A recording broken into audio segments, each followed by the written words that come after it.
अंजली किचनमध्ये तुमचे खूप खूप स्वागत आहे. आज आपण बनवतोय ज्वारीच्या पिठाच्या तिखट पुऱ्या. तर त्यासाठी एक मोठी वाटी भरून ज्वारीचं पीठ घेतलेलं आहे. तर ज्वारीच्या पिठाचं प्रमाण आपण थोडं जास्त ठेवलंय, म्हणजे मोठी वाटी भरून घेतली. साधारण हे बघा एवढी वाटी आहे.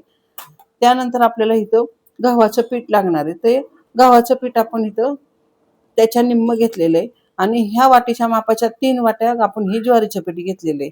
त्यानंतर 5 चमचे बेसन लागणार आहे आपल्याला. त्यानंतर हिरव्या मिरच्या 2 घेतल्यात तिखटवाल्या, 3 घेतल्यात कमी तिखटवाल्या, लसूण पाकळ्या 4-5, कोथिंबीर लागेल आपल्याला. त्यानंतर इथं हळद पावडर घेतली अर्धा चमचा, जिरे धने भाजून कुटून घेतलेत आपण, ह्याने पुऱ्यांची चव छान येते. त्यानंतर हिंग पावडर लागेल थोडीसा, चवीनुसार मीठ लागणार आहे, कोथिंबीर लागेल थोडीशी, तळण्यासाठी तेल आणि पाणी लागणार आहे. तर साहित्य सर्व सांगून झालेलं आहे. तर आता आपण इकडं सर्वात आधी मिरचीचा ठेचा बनवून घेऊ. तर मिरच्या लसूण आपल्याला इथं बारीक करून घ्यायचे. तोपर्यंत आता मिरच्या लसूण बारीक झाले तर एका परातीमध्ये आपण इथं ज्वारीचं पीठ घेऊया. त्यानंतर आपण इथं गव्हाचं पीठ घेतलंय. त्यानंतर आपण इथं बेसन घेतलेलं आहे. त्यामध्ये थोडीशी हळद टाकूया. त्यानंतर जिरं धने मी भाजून कुटून घेतलेत, त्यामुळे पुऱ्यांची टेस्ट वाढती, छान लागतात खायला. त्यानंतर हिंग पावडर टाकूया. त्यानंतर कोथिंबीर टाकूया आपण आणि आता मिरचीचा ठेचा टाकून घेऊया. तर जेवढा मिरचीचा ठेचा केलाय तो सर्व ठेचा आपण इथे टाकून घेणार आहे, कारण आपल्यात मिरच्या तिखट आणि कमी तिखटवाल्या दोन्ही असल्यामुळं आपण सर्व ठेचा इथे मिरचीचा टाकलाय. इतर कुठलेही मसाले आपण इथं वापरणार नाहीये. त्यानंतर चवीनुसार लगेचच मीठ टाकून घेऊया आणि व्यवस्थित असं हे मिश्रण पहिल्यांदा हाताने मिक्स करून घेऊया. आता बघा मिक्स केल्यानंतर थोडं पाणी टाकून आपल्याला हा गोळा येतो घट्टसर करून घ्यायचा. जास्त पातळ करायचे नाही, कारण ज्वारीचं पीठ असल्यामुळं ह्याच्या पुऱ्या लाटल्या जाणार नाहीत. तर घट्ट असा हा गोळा आपल्याला थोडं पाणी टाकून मळून घ्यायचंय. तर टाकतानाच पाणी एकदम थोडं टाकायचं, घोट पाणी. आणि त्यानंतर आपल्याला हा गोळा येतो चांगला कडक असा मळून घ्यायचा. तर इथं पाहू शकता एकदम बघा कडक असा हा मिठाचा गोळा आपण तयार करून घेतलेला आहे. कारण ज्वारीचं पीठ असल्यामुळं हे पीठ लगेचच बघा सैल होणार आहे, त्यामुळं पाणी टाकतानाच व्यवस्थित टाकायचं. आता ह्याला 1-2-3 मिनिटं झाकून ठेवूया. आणि इथं पाहू शकता पीठ पण छान भिजलेलं आहे. आता 5 मिनिटं मी झाकून ठेवलं होतं आणि थोडा बघा हा पिठाचा गोळा सैलसर व्हायला लागलेला आहे. तेल तापायला ठेवले मी कढईला आणि आता पुन्हा एकदा मळून ह्याला हातावर आपण ह्याच्या लाट्या काढून घेऊया. तर लिंबा एवढे बघा हे गोळे मी बाजूला करून घेते, कारण की पुऱ्या आपल्याला ज्वारीच्या पिठाच्या असल्यामुळे थोड्याशा जाडसर लाटायच्या, कारण त्या तळल्यावर एकदम खुसखुशीत होतात, छान होतात. त्यामुळं थोडासा गोळा जेवढा मोठा घेतलेला आहे मी.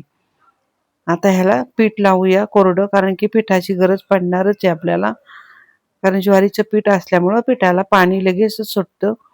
तर इथं पाहू शकता जाडसर अशी ही पीठ लावून आपण ही पुरी तयार केलेली आहे. तेल पण छान तापलेलं आहे इकडं कडेला. आता आपण इथं पुऱ्या सोडून घेऊया. तर तेल तापल्यानंतर गॅस कमी करायचा, जास्त तेल कडक ठेवायचं नाही. आणि मस्त बघा अशा हलक्या अशा ह्या पुऱ्या आपण ह्या तेलात तळून घेऊया. तर शक्यतो ज्वारीच्या पुऱ्या बघा फुगत नाहीत, पण आपल्या पुऱ्या छान फुगतायत. इथं पाहू शकता तुम्ही. आणि अशा पद्धतीने बघा हा मी छान असा आखाड तळायला घेतलेला आहे आणि छान ह्या ज्वारीच्या पुऱ्या आपण तयार केलेल्या आहेत.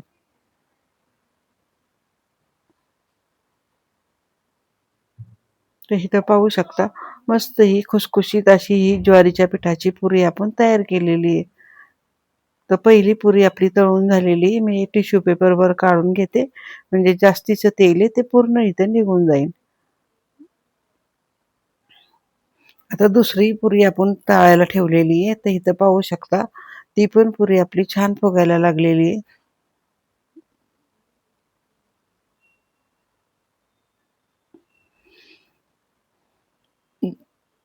तर दुसरी पुरी आपली बघा मस्त बघा तळून झालेली आहे.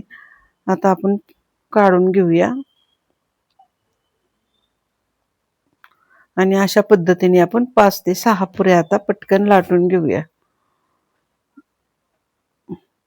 तर इथं पाहू शकता तिसरी पण पुरी आपण तेलात सोडली आणि ती पुरी ते एकदम छान टम्म फुगलेली इथं पाहू शकता तुम्ही. शक्यतो ज्वारीच्या पिठाच्या पुऱ्या बघा फुगल्या जात नाहीत, पण आपल्या पुऱ्या सुंदर फुगल्यात कारण आपण यात थोडंसं ज्वारीचं पीठ गव्हाचं पीठ वापरलंय आणि थोडं बेसन पण वापरलंय.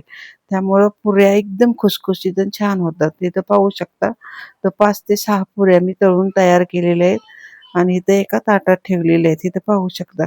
तेलकट पण कमी होतात, जास्त तेल धरत नाहीत ह्या पुऱ्या आणि अशा पद्धतीने बघा आपण ह्या मस्त ज्वारीच्या पिठाच्या पुऱ्या तयार केलेल्या आहेत. तर इथं पाहू शकता. खायला एकदम सुंदर लागतात, खुसखुशीत लागतात. इथं पाहू शकता. गरम-गरम जर ह्या पुऱ्या चहासोबत खाल्ल्या तर खूप छान लागतात आणि अशा पद्धतीने आपण ह्या ज्वारीच्या पुऱ्या तयार केलेल्या आहेत. तर तुम्ही जर आखाड तळणार असाल तर अशा पद्धतीने ज्वारीच्या पुऱ्या तुम्ही करून बघा. खायला खूप सुंदर होतात. कमी मसाले वापरून आपण ह्या केलेल्या पुऱ्या आहेत आणि चवीला एकदम भन्नाट लागतात. आणि आजची रेसिपी जर तुम्हाला मनापासून आवडली असेल तर पटकन चॅनलवर नवीन असाल तर सबस्क्राईब करा, शेअर करा, कमेंट करा. धन्यवाद.